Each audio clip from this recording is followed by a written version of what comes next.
is God's roadmap for Israel and the church? These short Q&As will help guide you on your way.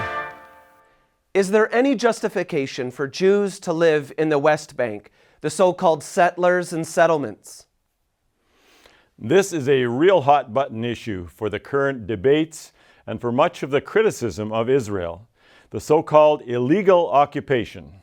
In my view, there is full justification for Jews to live there. To understand why, let's review the history. To begin with, this recently named West Bank has been Jewish for millennia. It is the biblical heartland, known in the Bible as Judea and Samaria, or Judea and Israel at a later time. It was here that most of the Old Testament took place. Jerusalem, Hebron, Shiloh, Bethel, Shechem, Bethlehem, the city of David, and so on. These are all key places in Jewish history and therefore in Scripture.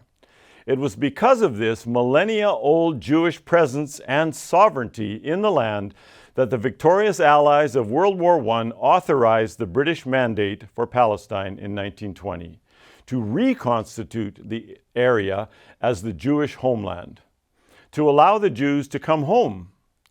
To come right to my point, nothing has superseded this international legal agreement to give the entirety of Palestine to the Jews with full civil and religious rights for the Arab residents.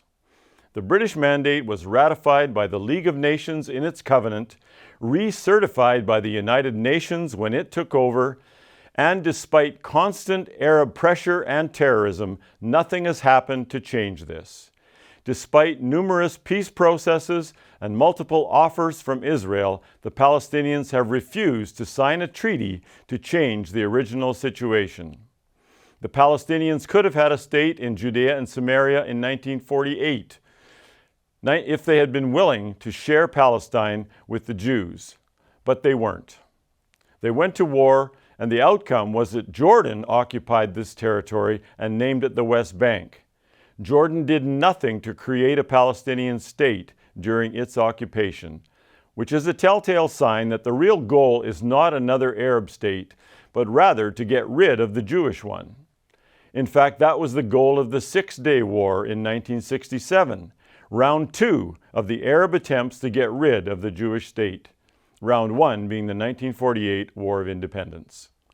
But the Arabs, same bunch which attacked in 1948, were defeated, much more soundly this time, in 6 days compared to 15 months in the first go-round. With the biblical heartland now back in Jewish hands in 1967, biblically minded Jews leapt at the opportunity to establish or re-establish homes and towns there. They settled it with settlements. And in doing so, they were doing exactly what the British Mandate had said they should do.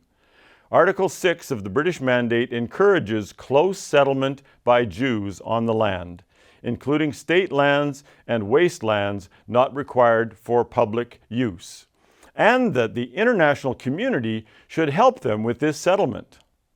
In 1990, Eugene Rostow, Undersecretary of State for U.S. President Lyndon Johnson, said this: "The Jewish right of settlement in the West Bank is conferred by the same provisions of the Mandate under which Jews settled in Haifa, Tel Aviv, and Jerusalem before the State of Israel was created." This right of Jews to settle in Judea and Samaria has been obscured by relentless propaganda from 1967 to the present. The Oslo Accords of the 1990s took some steps to establish Palestinian sovereignty in parts of it, but the Palestinians have never been willing to ratify the boundaries in a treaty. Why? Because it would mean accepting the legitimacy of the Jewish state. So let's not fuss over Jews building houses or adding balconies to apartments in the biblical heartland. There are real injustices going on in so many places in this world, which should demand our attention and our voices.